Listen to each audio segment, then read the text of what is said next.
राधे राधे दोस्तों। कभी कभी आपको जरूर लगता होगा कि मैंने कभी किसी का बुरा नहीं किया, तो मुझे ये दुख क्यों मिल रहे हैं।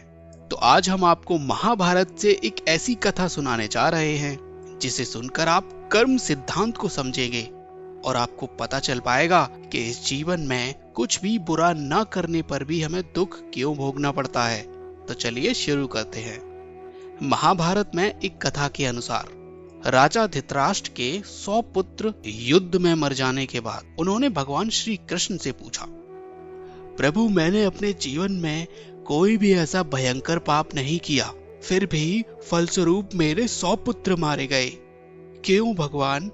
भगवान श्री कृष्ण ने उन्हें उनके पिछले जन्मों को दिखाने के लिए शक्ति से दिव्य दृष्टि प्रदान की।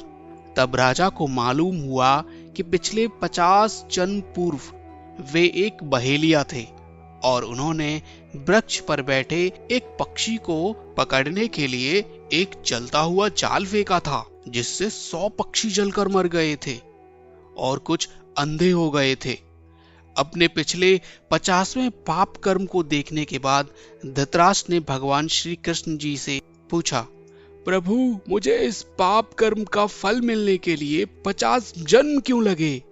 श्री कृष्ण मुस्कुराए और बोले, तुम्हें 50 जन्म लगे 100 पुत्र के पुण्य कमाने के लिए। इस कथा का सारांश यही है कि प्रत्येक व्यक्ति को अपने बुरे कर्मों का फल सही समय पर भोगना ही पड़ेगा।